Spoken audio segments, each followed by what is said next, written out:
ಇನ್ನೆರಡು ವಾರದಲ್ಲಿ ಸುಪ್ರೀಂ ಕೋರ್ಟ್ನಲ್ಲಿ ವಿಚಾರಣೆ ನಡೆಸುವಂತಹ ಸಾಧ್ಯತೆ ಇದೆ.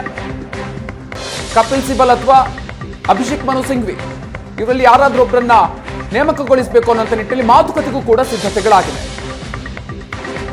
ಬನ್ನಿ ಬಗ್ಗೆನಷ್ಟು ಹೆಚ್ಚಿನ ಮಾಹಿತಿಯನ್ನ ನೀಡ್ತಾರೆ ನಮ್ಮ ಪ್ರತಿನಿಧಿ ಕಿರಣ್ ಇದೀಗ ನಮ್ಮ ಜೊತೆಗೆ ನೇರ ಸಂಪರ್ಕದಲ್ಲಿ ಜಾಯ್ನ್ ಆಗ್ತಾ ಇದ್ದಾರೆ. ಕಿರಣ್ ಇದೀಗ ಸುಪ್ರೀಂ ಕೋರ್ಟ್ನಲ್ಲಿ ಕಾನೂನು ಹೋರಾಟಕ್ಕೆ ಡಿ ಗ್ಯಾಂಗ್ ಸಿದ್ಧ ಆಗ್ತಾ ಇರೋದು, ಜೊತೆಗೆ ಅಭಿಷೇಕ್ ಮನು ಸಿಂಘ್ವಿ ಅಥವಾ ಕಪಿಲ್ ಸಿಬಲ್ ಅವರನ್ನ ನೇಮಕಗೊಳಿಸಬೇಕು ಅನ್ನುವಂತಹ ಚಿಂತನೆಯಲ್ಲಿದ್ದಾರೆ.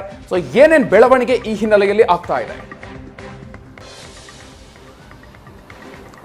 ಖಂಡಿತ ಮಧುಕರ್, ಮುಖ್ಯವಾಗಿ ಏನಂದ್ರೆ ರೇಣುಕಾಸ್ವಾಮಿ ಕೊಲೆ ಪ್ರಕರಣದ ಆರೋಪಿಯಾಗಿದ್ದಂತ ನಟ ದರ್ಶನ್ ಸೇರಿದಂತೆ 7 ಮಂದಿಯನ್ನ ವಿರುದ್ಧ ಏನು ಜಾಮೀನು ಸಿಕ್ಕಿತ್ತು, ಆ ಜಾಮೀನನ್ನ ರದ್ದು ಮಾಡಬೇಕು ಅಂತ ಹೇಳಿ ಸರ್ಕಾರ ಈಗ ಸುಪ್ರೀಂ ಕೋರ್ಟ್ ಮೊರೆ ಹೋಗಿರ್ತಕ್ಕಂಥದ್ದು. ಈ ನಡುವೆ ದರ್ಶನ್ ಹೇಗಾದ್ರೂ ಮಾಡಿ ಪ್ಲಾನ್ ಮಾಡಿರ್ತಕ್ಕಂಥದ್ದು, ಮುಖ್ಯವಾಗಿ ಏನಂದ್ರೆ ಬೇಲ್ ರದ್ದಾದ್ರೆ ಮತ್ತೆ ಜೈಲಿಗೆ ಹೋಗ್ಬೇಕಾಗುತ್ತೆ ಅನ್ನೋ ಕಾರಣಕ್ಕೆ ಈಗ ಸಾಕಷ್ಟು ಘಟಾನುಘಟಿ ಅಡ್ವೊಕೇಟ್ಗಳನ್ನ ನೇಮಕ ಮಾಡಿ ಸುಪ್ರೀಂ ಕೋರ್ಟ್ ನಲ್ಲಿ ವಾದ ಮಾಡೋದಕ್ಕೆ ಎಲ್ಲಾ ರೀತಿಯ ಪ್ಲಾನ್ ಗಳನ್ನ ಮಾಡ್ತಾ ಇರ್ತಕ್ಕಂಥದ್ದು. ಮುಖ್ಯವಾಗಿ ಏನಂದ್ರೆ ಈಗಾಗಲೇ ಸುಪ್ರೀಂ ಕೋರ್ಟ್ ನಲ್ಲಿ ಮೊದಲ ಬಾರಿಗೆ ಹಿಯರಿಂಗ್ ಬಂದಿತ್ತು. ಆ ಸಂದರ್ಭದಲ್ಲಿ 7 ಮಂದಿ ಆರೋಪಿಗಳೇನಿದ್ದಾರೆ, ದರ್ಶನ್, ಪವಿತ್ರ ಗೌಡ ಸೇರಿದಂತೆ 7 ಮಂದಿ ಆರೋಪಿಗಳ ಜಾಮೀನು ಯಾಕೆ ರದ್ದು ಮಾಡಬೇಕು ಅಂತ ಹೇಳಿ ಈಗಾಗಲೇ ಸುಪ್ರೀಂ ಕೋರ್ಟ್ ರಾಜ್ಯ ಸರ್ಕಾರಕ್ಕೆ ಮತ್ತೆ ಪ್ರತಿವಾದಿಗಳಿಗೆ ಸೇರಿದಂತೆ ಎಲ್ಲರಿಗೂ ಸಹ ನೋಟಿಸ್ ಅನ್ನ ಜಾರಿ ಮಾಡಿರ್ತಕ್ಕಂಥದ್ದು. ಮುಖ್ಯವಾಗಿ ಏನಂದ್ರೆ ಈ ಪ್ರಕರಣದಲ್ಲಿ ದರ್ಶನ್ ಹೇಗೆ ಬೇಲ್ ರದ್ದಾದ್ರೆ ಮತ್ತೆ ಜೈಲ್ಗೆ ಹೋಗ್ಬೇಕಾದ ಪರಿಸ್ಥಿತಿ ಬರುತ್ತೆ. ಹೈಕೋರ್ಟ್ ನಲ್ಲಿ ಬೇಲ್ ಸಿಕ್ಕಿತ್ತು, ನಂತರ ಸುಪ್ರೀಂ ಕೋರ್ಟ್ ನಲ್ಲಿ ಈಗ ರಾಜ್ಯ ಸರ್ಕಾರ ಮೇಲ್ಮನವಿಯನ್ನ ಸಲ್ಲಿಸಿರ್ತಕ್ಕಂಥದ್ದು. ಈ ನಡುವೆ ದರ್ಶನ್ ತಮ್ಮ ಪರವಾಗಿ ಹಿರಿಯ ವಕೀಲರನ್ನ ಎಂಗೇಜ್ ಮಾಡಿ ವಾದ ಮಾಡೋದಕ್ಕೆ ಮುಂದಾಗ್ತಾ ಇರ್ತಕ್ಕಂಥದ್ದು.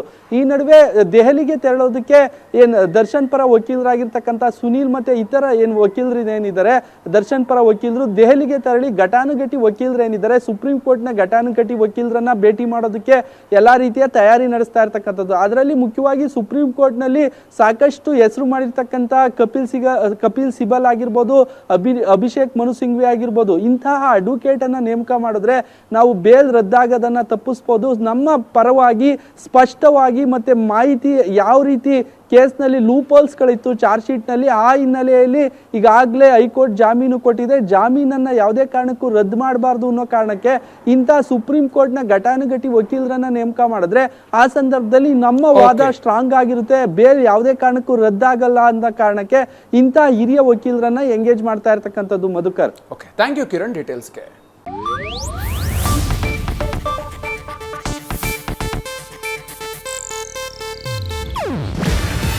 ಇದು ಏಷ್ಯಾನೆಟ್ ನ್ಯೂಸ್ ನೆಟ್ವರ್ಕ್ ಪ್ರಸ್ತುತಿ. ನೀವು ನೋಡ್ತಿದ್ದೀರಾ ಏಷ್ಯಾನೆಟ್ ಸುವರ್ಣ ನ್ಯೂಸ್.